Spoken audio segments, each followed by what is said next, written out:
নমস্কাৰ জ্ঞান-বিজ্ঞান চেনেলৰ নতুন এটা ভিডিঅ'লৈ সকলোকে স্বাগতম জনাইছোঁ। আজি আমি 2026 চনৰ ছেপ্টেম্বৰত অনুষ্ঠিত হ'ব লগা CTEt পৰীক্ষাৰ বাবে জানিবলগীয়া ভাষা 1ৰ কিছু প্ৰিভিয়াছ ইয়েৰৰ কুৱেশ্যন আলোচনা কৰিম।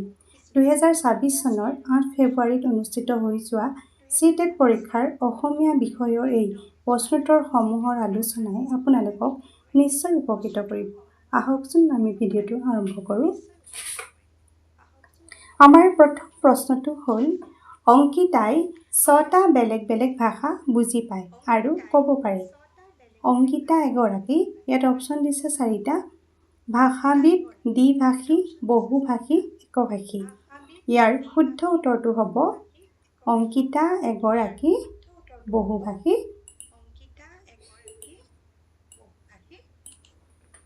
ব্যক্তি।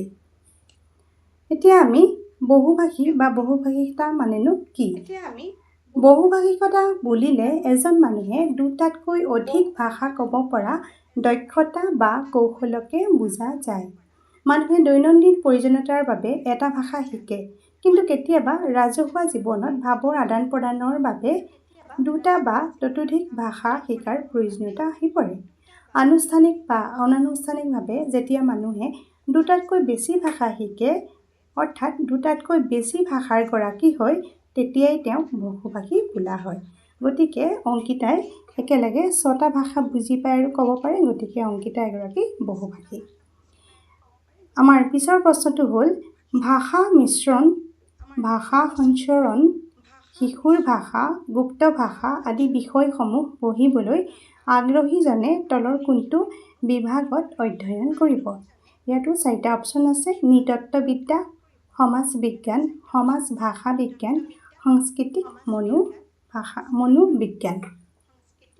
ইয়াতো আমি এই বিষয়কেইটা বুজিব লাগিব যে ভাষা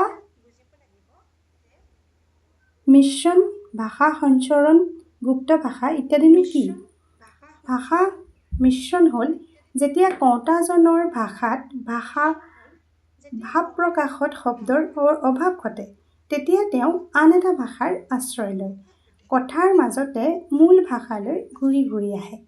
এনেদৰে দুয়োটা ভাষাৰ মাজত মিশ্ৰণ ঘটাকে কোড মিক্সিং বা ভাষাৰ মিশ্ৰণ বোলা হয়। অৰ্থাৎ আমি বাক্যত কেতিয়াবা অসমীয়া শব্দৰ লগতে ইংৰাজী শব্দও ব্যৱহাৰ কৰোঁ, সেইবিলাকেই হ'ল ভাষা মিশ্ৰণ। ইয়াৰ পিছত ভাষা সঞ্চৰণনো কি? আনহাতে ভাষা সঞ্চৰণ হ'ল ভাষা সংক্ৰমণ বা ভাষা সঞ্চৰণ প্ৰক্ৰিয়াত প্ৰয়োজন সাপেক্ষে কওঁতাজনে এটা ভাষাৰ পৰা আন এটা ভাষালৈ সংক্ৰমণ কৰে, দুয়োটা ভাষাৰ মাজত মিশ্ৰণ নঘটে। উদাহৰণস্বৰূপে দুজন মানুহে অসমীয়া ভাষাত কথা পাতি থাকোঁতে যদি আন এজন অনা অসমীয়া বন্ধু ওচৰলৈ আহে, তেতিয়া তৎক্ষণাৎ অসমীয়া বা ইংৰাজী বা হিন্দী ভাষাত কথা পাতিবলৈ লয়। তাকে ভাষা সংক্ৰমণ বা ভাষা সঞ্চৰণ বুলি কোৱা হয়। ইয়াৰ বাহিৰে গুপ্ত ভাষা হ'ল গোপন বা ইংগিতপূৰ্ণ কৃত্ৰিম ভাষা। কিন্তু এতিয়া আমাক প্ৰশ্নটো সুধিছিলে যে এই বিষয়সমূহ পঢ়িবলৈ আমি কোনটো বিভাগত অধ্যয়ন কৰিব লাগিব? সমাজ ভাষা বিজ্ঞান, ভাষা বিজ্ঞানৰ এটা গুৰুত্বপূৰ্ণ শাখা। ভাষা এটা প্ৰচলন হৈ থকা সমাজখনৰ পৰিপ্ৰেক্ষিতত ভাষাটোৰ প্ৰতিটো দিশ ভাষা বিজ্ঞানৰ যিটো শাখাত আলোচনা কৰা হয়, তাকে সমাজ ভাষা বিজ্ঞান বোলা হয় আৰু ইয়াৰ শুদ্ধ উত্তৰটো হ'ব সমাজ ভাষা বিজ্ঞান। ইয়াৰ পিছৰ প্ৰশ্নটো হ'ল তলত দিয়া ক্ষেত্ৰসমূহৰ কোনটো বিপৰীত বা ব্যতিৰেকী বিশ্লেষণৰ অংশ নহয়? এতিয়া আমি এই বিপৰীত বা ব্যতিৰেকী বিশ্লেষণতনো কি হয় সেই বিষয়ে জানিব লাগিব। বিপৰীত বা ব্যতিৰেকী বিশ্লেষণত দুটা ভাষাৰ ধ্বনি, শব্দভাণ্ডাৰ, ব্যাকৰণ, বাক্য গঠন আৰু অৰ্থৰ তুলনামূলক অধ্যয়ন অৰ্থাৎ সাদৃশ্য বৈসাদৃশ্য চিনাক্ত কৰা হয়, যাতে ভাষা শিকাৰ ক্ষেত্ৰত সম্ভাৱ্য সমস্যাবোৰ বুজি পোৱা যায়। এতিয়া ইয়াত আমাৰ অপশ্যন আছে শব্দাৰ্থ সম্বন্ধীয়, ধ্বনি বিজ্ঞান বিষয়ক, অভিধানিক আৰু বাক্য তত্ত্ব বিষয়ক। গতিকে ইয়াৰ শুদ্ধ উত্তৰটো হ'ব অভিধানিক। ইয়াৰ পিছৰ প্ৰশ্নটো হ'ল এগৰাকী ইংৰাজীৰ শিক্ষকে তেওঁ শ্ৰেণীকোঠাত সহজভাৱে মাতৃভাষাৰ ব্যৱহাৰ কৰিছে। শিক্ষকগৰাকীয়ে তলত উল্লেখ কৰা কোনটো পদ্ধতিৰ প্ৰয়োগ কৰিছে? প্ৰশ্নটো আমি ভালদৰে বুজি পাব লাগিব, যিহেতু ইয়াত সুধিছে শিক্ষকজনে ইংৰাজীৰ শিক্ষক হয় তেওঁ, কিন্তু তেওঁ শ্ৰেণীকোঠাত মাতৃভাষাৰো ব্যৱহাৰ কৰিছে। গতিকে কি পদ্ধতি তেওঁ প্ৰয়োগ কৰিছে? গতিকে আমি এই পদ্ধতিকেইটা বুজি পাব লাগিব। ইয়াত আছে ব্যাকৰণ অনুবাদ পদ্ধতি, সজ্জাগত মৌখিক পৰিস্থিতি, প্ৰত্যক্ষ পদ্ধতি, শ্ৰব্য ভাষিক পদ্ধতি। ইয়াৰ সজ্জাগত মৌখিক পৰিস্থিতি ইয়াত ভাষাৰ গঠন আৰু মৌখিক অনুশীলনৰ ওপৰত গুৰুত্ব আৰোপ কৰে। ইয়াৰ পিছতো হৈছে প্ৰত্যক্ষ পদ্ধতি। প্ৰত্যক্ষ পদ্ধতিত মাতৃভাষাৰ ব্যৱহাৰ নকৰাকৈ কেৱল টাৰ্গেট লেংগুৱেজ অৰ্থাৎ ইংৰাজী বিষয়টো ইংৰাজী ভাষাৰ দ্বাৰাহে পঢ়ুৱা হয়। ইয়াৰ পিছৰটো অপশ্যন হ'ল শ্ৰব্য ভাষিক পদ্ধতি। এই শ্ৰব্য ভাষিক পদ্ধতিত শুনা আৰু কোৱা দক্ষতাক গুৰুত্ব দিয়া হয়। গতিকে এই প্ৰশ্নটোৰ শুদ্ধ উত্তৰটো হ'ব ব্যাকৰণ অনুবাদ পদ্ধতি। ব্যাকৰণ অনুবাদ পদ্ধতি হৈছে এটা পৰম্পৰাগত পদ্ধতি, শিক্ষণৰ এটা পৰম্পৰাগত পদ্ধতি, আগৰে পৰা চলি অহা পদ্ধতি।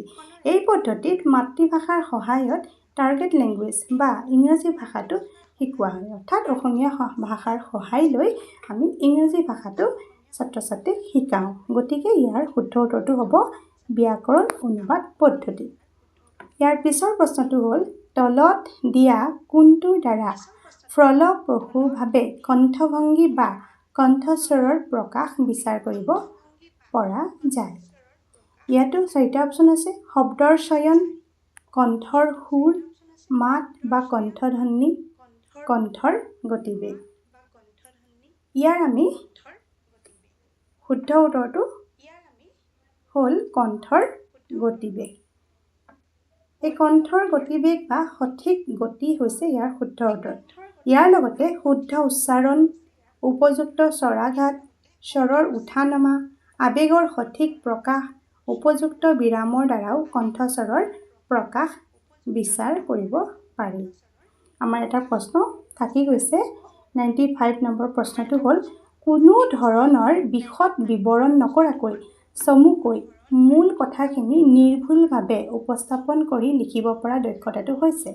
কোনো ধৰণৰ বিশদ বিৱৰণ নকৰাকৈ চমুকৈ মূল কথাখিনি নিৰ্ভুলভাৱে উপস্থাপন কৰি লিখিব পৰা দক্ষতাটোৱে হৈছে সাৰাংশিকৰণ।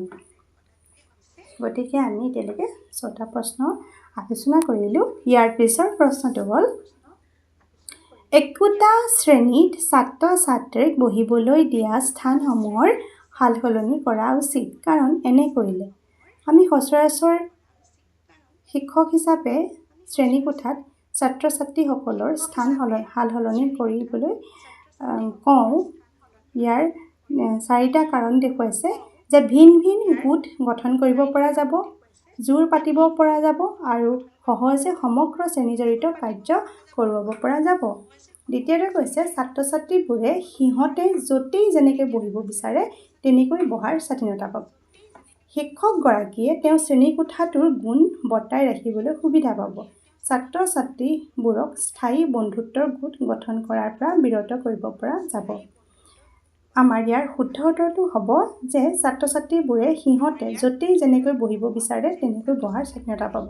কিয়নো এনে কৰিলে সমূহ শিক্ষাৰ্থীয়ে সমানে শিকাৰ সুবিধা পাব। শিক্ষক শিক্ষাৰ্থীৰ পাৰস্পৰিক যোগাযোগ বৃদ্ধি পাব। গতিকে ইয়াৰ শুদ্ধ উত্তৰটো হ'ব 2 নম্বৰটো। ইয়াৰ পিছৰ প্ৰশ্নটো হ'ল যে বুনিয়াদী স্তৰত পঠন দক্ষতাৰ মূল্যায়ন কৰিবৰ বাবে তলত দিয়া কোনটোত শিক্ষকে আটাইতকৈ মনোযোগ দিয়া উচিত? বুনিয়াদী স্তৰত পঠন দক্ষতাৰ মূল্যায়ন কৰিবৰ বাবে তলত দিয়া কোনটোত শিক্ষকে আটাইতকৈ মনোযোগ দিয়া উচিত? প্ৰশ্নটো ভালদৰে বুজি পোৱা হৈছে। ইয়াত আছে 4টা অপশ্যন। যতিছন্নৰ ব্যৱহাৰ, অনৰ্গলতা বা সাৱলীলভাৱে পঠন, তৃতীয়তে আছে বুজি পাই কৰা পঠন, বৰ্ণমালাৰ আখৰবোৰ চিনি পোৱা। ইয়াৰ শুদ্ধ উত্তৰটো হ'ব যে বুজি পাই কৰা পঠন। বুজি পাই কৰা পঠনেহে বুনিয়াদী স্তৰত পঠন দক্ষতাৰ মূল্যায়ন কৰিবৰ বাবে আটাইতকৈ শিক্ষকে মনোযোগ দিয়া উচিত। ইয়াৰ পিছৰ প্ৰশ্নটো হ'ল ফলপ্ৰসূ যোগাযোগ বা ভাৱ বিনিময় নিশ্চিত কৰিবৰ কাৰণে কি কৰা উচিত? ফলপ্ৰসূ যোগাযোগ বা ভাৱ বিনিময় নিশ্চিত কৰিবৰ বাবে কি কৰা উচিত? ইয়াত 4টা অপশ্যন দিয়া আছে। শাৰীৰিক অংগী ভংগী কৰি থকা, মনলৈ যি আহে তাকেই কোৱা, প্ৰথমতে আনে কোৱাখিনি শুনা, নিয়মীয়া বিৰতিত আনৰ কথাৰ মাজত ভাগ লোৱা বা মাত মতা। ইয়াৰো শুদ্ধ উত্তৰটো হ'ব যে প্ৰথমতে আনৰ কথাখিনি শুনা। আনৰ কথাখিনি ভালদৰে শুনিলেহে ফলপ্ৰসূ যোগাযোগ বা ভাৱ বিনিময় নিশ্চিত হ'ব। ইয়াৰ পিছৰ প্ৰশ্নটো হ'ল ইংৰাজী ব্যাকৰণ শিকোৱাৰ এটা মুখ্য উদ্দেশ্য হৈছে। ইংৰাজী ব্যাকৰণ শিকোৱাৰ মুখ্য উদ্দেশ্য হৈছে 4টা অপশ্যন দিয়া হৈছে। ভাষণ বা লিখনত ধাৰণাসমূহ যুক্তিযুক্ত আৰু শুদ্ধকৈ প্ৰকাশ কৰাৰ দক্ষতা বিকাশ কৰা, সূত্ৰ বা নিয়মবোৰ মনত ৰখাৰ দক্ষতা বৃদ্ধি কৰা, অধ্যয়নত ৰাপ বৃদ্ধি কৰা, আমাৰ ধাৰণাসমূহৰ মৌলিকতা বৃদ্ধি কৰা। ইয়াৰ ভিতৰত আমাৰ শুদ্ধ উত্তৰটো হ'ব যে